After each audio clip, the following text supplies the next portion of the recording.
ህወሓት በሱዳን ድንበር ጦርነት አወጀ።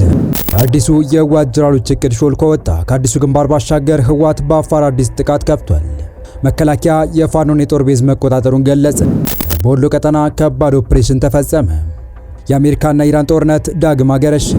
አሜሪካ ኢራን ላይ ጥቃት ሰነዘረች። ኢራን አጸፋ መለሰች። ለሰራው በርካታ ወንጀል ላለመጠየቅ ጦርነትን እንደ አማራጭ በመያዝ ከጥፋት አጋሮቹ ጋር በመተባበር ከትግራይ አልፎ ቀጠናውን ያካለለ ጦርነት ለመክፈት እየተንቀሳቀሰ የሚገኘው ህወሓት ለዚህ ዓላማው ይረዳው ዘንድ አዲስ እቅድ በጀነራሎቹ በኩል አዘጋጅቷል። ህወሓት በአዲስ ግንባር ጦርነት ለመክፈት የያዘው እቅድ ሾልኮ የወጣ ሲሆን ከዚህ ግንባር ባለፈም በተደጋጋሚ ጥቃት በሚከፍትበት አፋር ዳግም ግጭት ከፍቶ በርካታ ጉዳት ማድረሱ ታውቋል። በመረጃ ሰዓታችን ይህንንና ፋኖ ላይ ጠንካራ እርምጃ የጀመረው መከላከያ ከፍተኛ ድል ማስመዝገቡና የቡድኑን የጦር ቤዝ መቆጣጠሩን መግለጹን አክለን እንዲሁም ከስምምነት ደርሰው የነበሩት ኢራንና አሜሪካ ዳግም ጥቃቶችን መለዋወጣቸውን ጨምረን ይዘን ተገኝተናል። ሰላም ውድ የሉል ዴይሊ ቤተሰቦች እንደምን አላችሁ? ቻናሉን ሰብስክራይብ፣ ላይክ፣ ሼር ያደረጋችሁ እስከ መረጃዎቻችን ፍጻሜ አብራችሁን ቆዩ። ከጥፋት አጋሮቹ ጋር በመተባበር ጥቃት ለመክፈት በቂ ዝግጅት እንዳደረገ የሚናገረው የህወሓት ኃይል ውጊያ ለመክፈት ያቀደበት አዲስ ግንባር ታውቋል። በጉዳዩ ላይ በዛሬው ዕለት አንድ ጥብቅ መረጃ ወጥቷል። ህወሓት ውጊያ ሊከፍት አቅዶበታል ወደ ተባለው ቦታም ከፍተኛ ቁጥር ያለው ኃይሉን ወደዚያ ማሻገሩን ተሰምቷል። በወልቃይት የተጠበቀው የህወሓት ጦር በቤንሻንጉል በኩል ወደ አሶሳ ሰብሮ ለመግባት በሱዳን በኩል ጦር ማዘጋጀቱ ታውቋል። ከሁመራ በቅርብ ርቀት ሱዳን ድንበር ሸረሪና ላይ ጦር ሲያደራጅ የቆየው ቡድኑ በቤንሻንጉል በኩል ለማጥቃት እቅድ ነድፎ እየተዘጋጀ መሆኑን ተረጋግጧል። በቤንሻንጉል ጉሙዝ ጥቃት ለመክፈት ሱዳን ውስጥ ጦሩን እያደራጀ መሆኑን የአቶ ጌታቸው ረዳ ምክትል ተናግረዋል። በጌታቸው የሚመራው ስምረት ፓርቲ ምክትል ፕሬዝዳንት የሆኑት ሀብቱ ኪሮስ ለኢዜአ በሰጡት አዲስ ማብራሪያ ህወሓት በሱዳን ዞሮ ጥቃት ለመክፈት እየተዘጋጀ ነው ብለዋል። በተመሳሳይ ከቀናት በፊት አቶ ጌታቸው ረዳም በአንድ መድረክ ላይ ባደረጉት ንግግር በዳማዜን ቤንሻንጉል አቅጣጫ ውጊያ ለመክፈት አሁንም እያቀዱ ነው ብለው ነበር። ከቀናቶች በፊት ምንጮችን ዋቢ በማድረግ የህወሓት ኃይሎች በኤርትራ አድርገው ጦራቸውን ወደ ሱዳን እያሻገሩና በቤንሻንጉል አቅጣጫ እያሰፈሩ እንደሚገኙ መዘገባችን የሚታወስ ነው። አቶ ሀብቱ ኪሮስም ይህንን ጉዳይ አረጋግጠዋል። ከጀነራል አልቡራን ጦር ጋር እጅና ጓንት ሆኖ ሱዳን ውስጥ ጦር ሲያደራጅ የቆየው ይኸው ቡድን በቤንሻንጉል ጉሙዝ በኩል ጥቃት ለመክፈት መዘጋጀቱ ከዚህ ቀደም በጭምጭምታ ተሰምቶ ነበር። አቶ ሀብቱ እንደሚሉት ቡድኑ የትግራይን ህዝብ መያዣ ከማድረግ አልፎ አሁን ላይ የኢትዮጵያ ሉዓላዊነት ስጋት ውስጥ አስገብቷል ብለዋል። በሱዳን ዞሮ ቤንሻንጉል ላይ አጠቃላው የሚል ኃይል እንዴት የትግራይ ህዝብ ብቻ አጀንዳ ይሆናል ሲሉም ጥያቄ አዘለ ማስጠንቀቂያ ሰጥተዋል። ህወሓት ሱዳን ውስጥ ለዓመታት ያደራጀውን አርሚ 7 ተጠቅሞ በወልቃይት በኩል ጥቃት ይከፍታል ተብሎ ሲጠበቅ እንደነበረ ይታወቃል። ይሁን እንጂ ከቅርብ ጊዜ ወዲህ የህወሓት የጥቃት አቅጣጫ በቤንሻንጉል ጉሙዝ ክልል በኩል ሰብሮ ቆረጣ የመፈጸም መሆኑም እየተገለጸ ነው። ቡድኑ ካለፈው አንድ ወር ወዲህ ተጨማሪ ጦሩን በኤርትራ በኩል ወደ ሱዳን እያስገባም ይገኛል።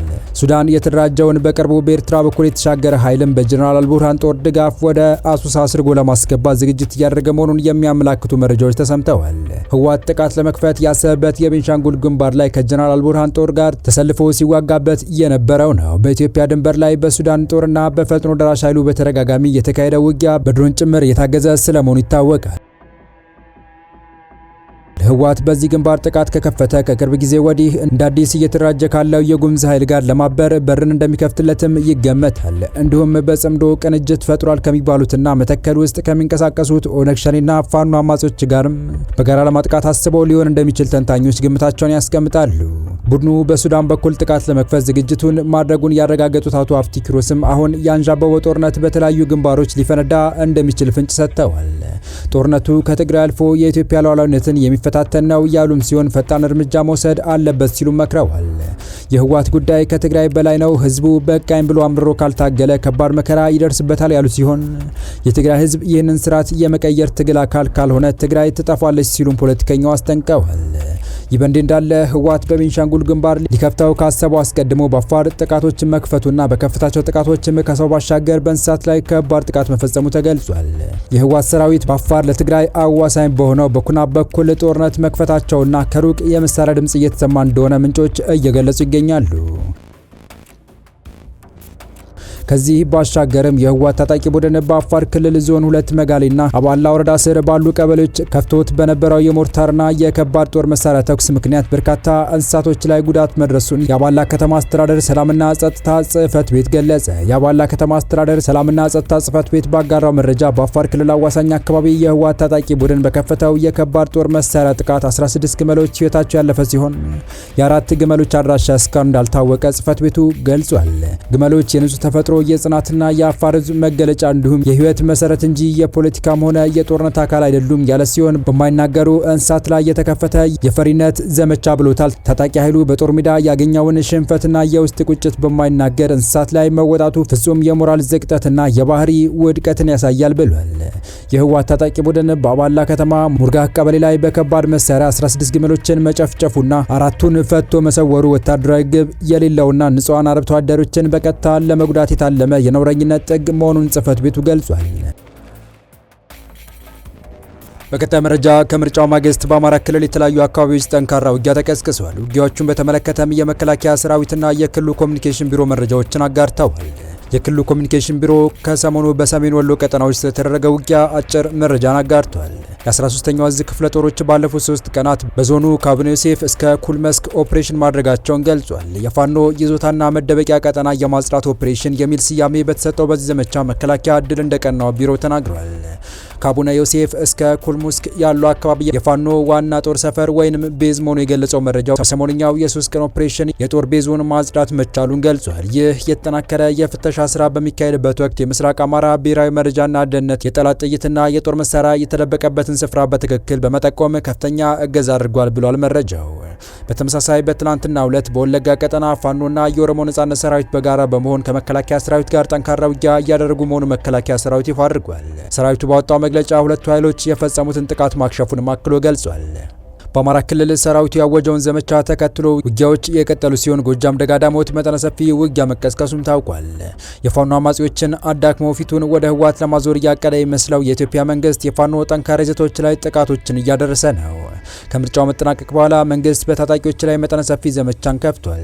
እነዚህ ዘመቻዎች በዋናነት ያነጣጠሩት ደግሞ በተለይም አማራና ኦሮሚያ ክልል የሚንቀሳቀሱ አማጺዎች ይገኙባቸዋል ተብለው በሚታስበው አዋሳኝ ቦታዎችና በታጣቂዎች ጠንካራ ይዘቶች ላይ ነው።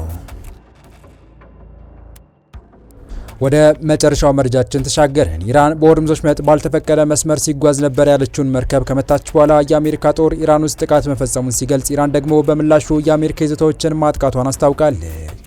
የአሜሪካ ጦር ሰራዊት ማዕከላዊ ዕዝ አርብ ዕለት በኢራን የሚሳኤልና የድሮን ማከማቻ እንዲሁም የባህር ጠረፏን በምትቆጣጠርባቸው የራዳር ማዕከላት ላይ ጥቃት መፈጸሙን አስታውቋል።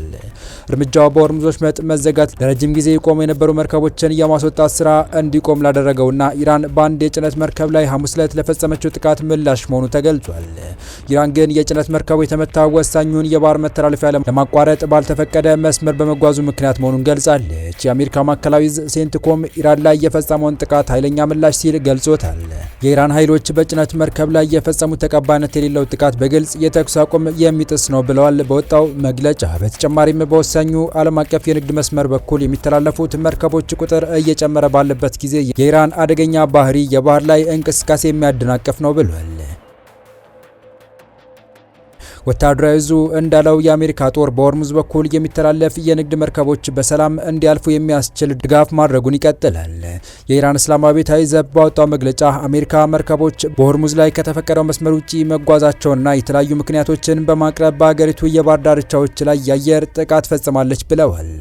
አብዮታዊ ዘቡ ዝርዝር መረጃ ሳይሰጥ ለተፈጸመው ጥቃት በአካባቢው በሚገኝ የአሜሪካ ይዞታዎች ላይ የአጸፋ እርምጃ መውሰዱን አስታውቋል። ቢቢሲ በጉዳዩ ላይ ከአሜሪካ መከላከያ መስሪያ ቤት መልስ ለማግኘት ጥያቄ አቅርቧል። በተጨማሪም ጥቃቱ የሚደገም ከሆነ ምላሻችን ካሁን የበለጠ ይሆናል ሲል የኢራን አብዮታዊ ዘብ አስጠንቅቋል። ለወራት ተዘግቶ የቆየው የሆርሙዝ ወሽመጥ በአሜሪካና በኢራን መካከል ስምምነት ላይ ከተደረሰ በኋላ ተከፍቶ መርከቦች ከአካባቢው መውጣት ጀምረዋል። ተወዳዳችሁ የቻናላችን ቤተሰቦች ለአሁኑ ለእናንተ ይመጥናሉ ታደምጧቸው ታተርፉባችሁ ያላችሁ ብለን የመረጥንላችሁ ዕለታዊ መረጃዎቻችን እስካሁን ያደመጣችኋቸው ነበሩ። በተመሳሳይ ሀገራዊና ቀጠናዊ ጉዳዮች እንዲሁም ዓለም አቀፋዊ የጂኦፖለቲካ ወታደራዊና አነጋጋሪ ክስተቶችን ለበለት ተከታትለን በትኩስ ይዘን እንደምንቀርብ እያሳወቅን የቻናሉ ቤተሰብ ካልሆናችሁ ሰብስክራይብ፣ ቪዲዮ ላይክ እና ሼር በማድረግ ተደራሽነታችን ታሰፉ ዘንድ አክብሮታዊ ግብዣችን ነው። አበቃን። ሰናይ ጊዜን ተመኘን።